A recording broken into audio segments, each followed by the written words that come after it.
ہم آپ کو بہار نستعلیق چینل میں خوش آمدید کہتے ہیں۔ آپ اپنی اور اپنے بچوں کی خوبصورت اردو انگلش لکھائی کے لیے اور اپڈیٹ رہنے کے لیے بہار نستعلیق چینل کو سبسکرائب کریں اور گھنٹی کا بٹن دبائیں۔ شکریہ۔ بسم اللہ الرحمن الرحیم۔ آج کے سبق میں ہم سین کو کشش سے لکھنے کے اصول پڑھیں گے کہ کن کن حروف میں، کن کن الفاظ میں ہم سین کو کشیدہ لکھ سکتے ہیں۔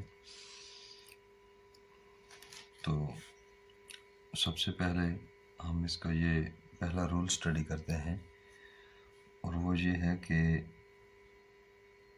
پہلا رول اس کا یہ ہے کہ اردو ایک لفظ ہے، اردو، الف رے دال و۔ آپ اس کو ذہن میں رکھیں، اردو کا لفظ، اور رول پہلا ہم یہ پڑھنے والے ہیں کہ اگر شروع میں سین آتا ہے اور ہمارے پاس دو حروف کی اشکال ہے، یعنی دو حروف کو ملا کر لکھنا ہے اور سین شروع میں آ رہا ہے، تو اس اصول کو اپلائی کریں گے کہ الف سین کے ساتھ رے اور دال لکھ سکتے ہیں لیکن واو نہیں لکھ سکتے۔ مثلا ابھی دیکھیے گا، اگر میں لکھنا چاہوں یہ سین الف سا، فرض کریں میں ساکی لکھنا چاہتا ہوں تو سین الف سا کھینچ سکتا ہوں الف۔ اب اگر رے کھینچنی ہو تو میں سین کے ساتھ اس طرح سے رے یہ آ سکتی ہے۔ اس کے بعد سین کے ساتھ دال جو لکھنا ہو تو اس طرح سے دال لکھی جا سکتی ہے ارشد لکھتے ہوئے، لیکن سین کے ساتھ اسی طرح سے کھینچ کے اب دیکھیں تو اب اس کے ساتھ جو واو ہے وہ نہیں کھینچ سکتے ہیں، دال رے اور الف کھینچ سکتے ہیں۔ یہ اس کا پہلا اصول ہے کہ پہلے دو حروف کو ہم سٹڈی کرتے ہیں، تو دو حروف میں پہلے سین آ سکتا ہے لیکن کن حروف کے ساتھ؟ الف، اردو کے اس اصول کے تحت، یعنی الف رے کی پوری فیملی آ جائے گی، رے ڈے زے یہ، دال کے ساتھ دال کی پوری فیملی، دال ڈال زال، یہ پوری فیملی آ جائے گی، اور واو جو ہے وہ اس کے ساتھ نہیں جڑ سکتا۔ اس کے بعد ہم اس کا دوسرا اصول پڑھتے ہیں، ایک اور اصول یہ والا ہے کہ سین کے ساتھ وہ الفاظ جو قطعاً نہیں جڑ سکتے،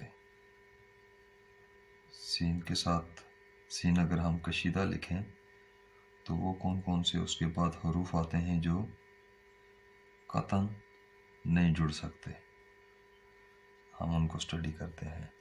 ایک تو سین کشیدہ لکھیں جہاں بھی ہے، چاہے شروع میں چاہے درمیان میں۔ اس کے بعد ہم جیم کی فیملی کا کوئی بھی حرف نہیں جوڑ سکتے، کشش کے ساتھ جیم چے ہے خے نہیں جڑے گا قطعاً۔ اس کے بعد ہم سواد جیم سین کو اگر ہم کشیدہ کھینچتے ہیں تو اس کے بعد ہم سواد جو ہے وہ نہیں کھینچ سکتے، نہیں لکھ سکتے، غلطی ہو جاتی ہے۔ سین کشیدہ کے بعد سواد جو ہے وہ نہیں لکھ سکتے، چاہے سواد کی شکل لکھنی ہو چاہے سواد پورا لکھنا ہو، اور اسی طرح سے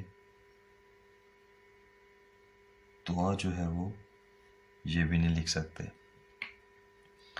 اس کے بعد واو، پہلے میں بتا چکا ہوں کہ واو بھی نہیں لکھ سکتے، اور چھوٹی یہ جو ہے وہ بھی نہیں لکھ سکتے۔ شین کشیدہ یا سین کشیدہ لکھیں اور اس کے بعد چھوٹی یہ اور پھر بڑی یہ دونوں نہیں آ سکتے۔ میں ابھی مثالوں کے ساتھ کچھ بتانے کی کوشش کرتا ہوں، سمجھانے کی۔ اب اس اصول کے تحت کہ جو لفظ قطعاً نہیں آ سکتے شین کی کشش کے بعد، یہ اصول ہے کہ شین کی یا سین کی کشش کے بعد یہ حروف نہیں آ سکتے۔ جیم اس کی پوری فیملی نہیں آئے گی، سواد بھی نہیں آئے گا، توا بھی نہیں، وہ بھی نہیں، چھوٹی یہ بھی نہیں اور بڑی یہ بھی نہیں۔ اب میں کھینچ کے بتاتا ہوں آپ کو، دیکھیں ایک مثال میں لکھتا ہوں، جیسے میں لکھتا ہوں یہ اس فیملی کے ساتھ میں سین کھینچ کے لکھا۔ اب یہاں سے جب میں یہ کیسے جیم بناؤں گا؟ زیادہ یہی صورتحال ہے جیم بنانے کی، یہ تو سین کے ساتھ جیم نہیں جڑی بلکہ یہ تو خے بن گیا، یہ بیچ میں پیوند آ جاتا ہے، یہ بھی نہیں ہو سکتا، ٹھیک ہے، بیچ میں یہ آ جاتا ہے۔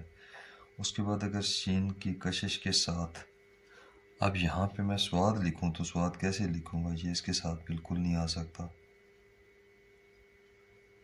کبھی کسی استاد محترم نے ایسے نہیں ڈالا اور نہ یہ آتا ہے۔ اسی طرح سے سواد کے ساتھ تو دیکھے، یہ بھی بالکل ایسے ہی ہے، یہ بھی نہیں آتا، اور واو میں پہلے بتا چکا ہوں۔ اب سین کے ساتھ دیکھیے، میں اگر چھوٹی یہ کھینچتا ہوں، ڈالتا ہوں، یہ سین کی کشش کھینچی، پھر یہ چھوٹی یہ ایسے ہی پڑھ سکتی ہے، اس کے علاوہ تو کوئی صورت نہیں ہے، لیکن یہ تو تے چھوٹی یہ تی ہو گیا ہے، سین چھوٹی یہ نہیں ہے، بیچ میں تے کا پیوند بن گیا، جیسے دوستی ہو گیا۔ اور اسی طرح سے اگر میں سین کی کشش کے بعد یہاں سے میں بڑی یہ بناتا ہوں تو یہ بھی تے بڑی یہ تے ہو گیا راستے۔ تو یہ وہ حروف ہیں جن کے جو سین کی کشش کے بعد قطعاً نہیں آ سکتے، یہ دوسرا اصول ہے۔ اس کے بعد ہم تیسرا اصول پڑھتے ہیں کہ جس میں سین کے ساتھ، سین کو اگر ہم کشش کے ساتھ کھینچیں تو اس کے بعد دوسری کشش یا مد نہیں کھینچ سکتے۔ رول کیا ہوا کہ سین کی کشش کھینچی ہم نے، سین کی کشش کھینچی، اور اب اس کشش کے ساتھ آگے ایک اور کشش یا کوئی مد ہو، چھوٹی مد ہو یا بڑی مد ہو، دونوں صورتوں میں وہ نہیں کھینچ سکتے۔ یہ تیسرا اصول ہے۔ میں بھی ایک مثال، 2-3 مثالیں دینے والا ہوں۔ پہلی مثال یہ دیکھیے کہ فرض کرو کہ یہ میں سین کی کشش میں نے کھینچی، اب میں اس کے ساتھ بے بناتا ہوں، یہ میں نے سب لکھنے کی کوشش کی لیکن یہ غلط ہے، 2 مدیں آ گئی ہیں، یہ ہم نہیں بنا سکتے۔ اگر ہم نے مد کھینچنی ہی ہے تو ہم سین کے اس طرح سے بنائیں گے اور بے کو کھینچیں گے، یہ جو ہمارے اسباق میں بھی چلے ہیں یہ طریقہ ہے۔ دوسرا لفظ دیکھیں، جو سمجھ لیں کہ یہ بے، پے، تے، ٹے سے یہ کوئی فیملی میں کشش کے ساتھ اس کے ساتھ نہیں آئے گی کیونکہ یہ ساری چھوٹی مدیں بنی ہوئی ہیں۔ اس کے بعد آتا ہے کاف کش والا، دیکھ لیں، اگر میں اس کو ایسے لکھتا ہوں،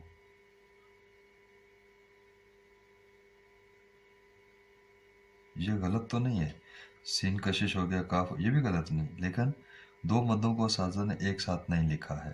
اب اس کو بھی اساتذہ نے جب بھی لکھا ہے تو سین کو چھوٹا کر دیا اور کاف کشیدہ کھینچ دی، جیسے تختیوں میں بھی لکھی ہوئی ہے اور مختلف الفاظ میں بھی لکھ سکتے ہیں۔ مناسک حج لکھنا ہو تو ایسے ہی لکھیں گے، اس طرح لکھیں گے تو یہ مد بیچ میں الف سا، پھر یہ مد، یہ جچتے ہی نہیں ہے، اس وجہ سے اساتذہ نے اس کو نہیں لکھا ہے۔ ایک اور لفظ میں آپ کو مثال کے طور پہ بتاتا ہوں، میں ایک لفظ لکھتا ہوں یوسف، یہ، اب اس کو میں فرض کریں یہ مد کھینچی، اس کے ساتھ گول فے کو اساتذہ نے جوڑا ہے مختلف الفاظ میں، جیسے سفر وغیرہ ہو گیا۔ اب اس کو میں یہ فے بناتا ہوں تو یہ فے کی بھی مد ہے، سین بھی مد، فے بھی مد، یہ دونوں مدیں جچتی ہی نہیں ہیں، تو اس کو بھی اساتذہ نے فے کی مد کو کھینچ دیا ہے، سین بنایا اور اس کو فے کی شکل بنا کر فے کو کھینچ دیا، فے کی مد کھینچ دی، ایسے اساتذہ نے لکھا۔ تو تیسرا رول ہمارا کیا ہوا کہ سین کو کشش کھینچیں گے تو اس کے بعد مد کو نہیں کھینچیں گے، 2 مدوں کو یا ایک کش مد کو، یعنی کشش کو، سین کی کشش کو اور مد کو نہیں کھینچیں گے۔ اسی طرح سے 2 کششوں کو بھی ایک جگہ نہیں کھینچ سکتے۔ مثلا ہم اگر فرض کریں یہ لکھتے ہیں، یہ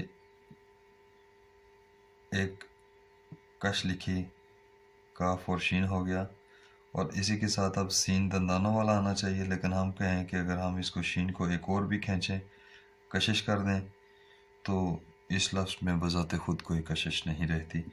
2 کششوں کو یا 2 مدوں کو اساتذہ نے ایک حرف میں نہیں کھینچا ہے، یہ تیسرا اصول ہے، اس کو یاد رکھیے گا۔ اس کے بعد ایک چوتھا اصول ہم پڑھنے والے ہیں، اس کو ذہن میں رکھیے گا کہ چوتھا اصول سین کی کشش کا چوتھا اصول کیا ہے۔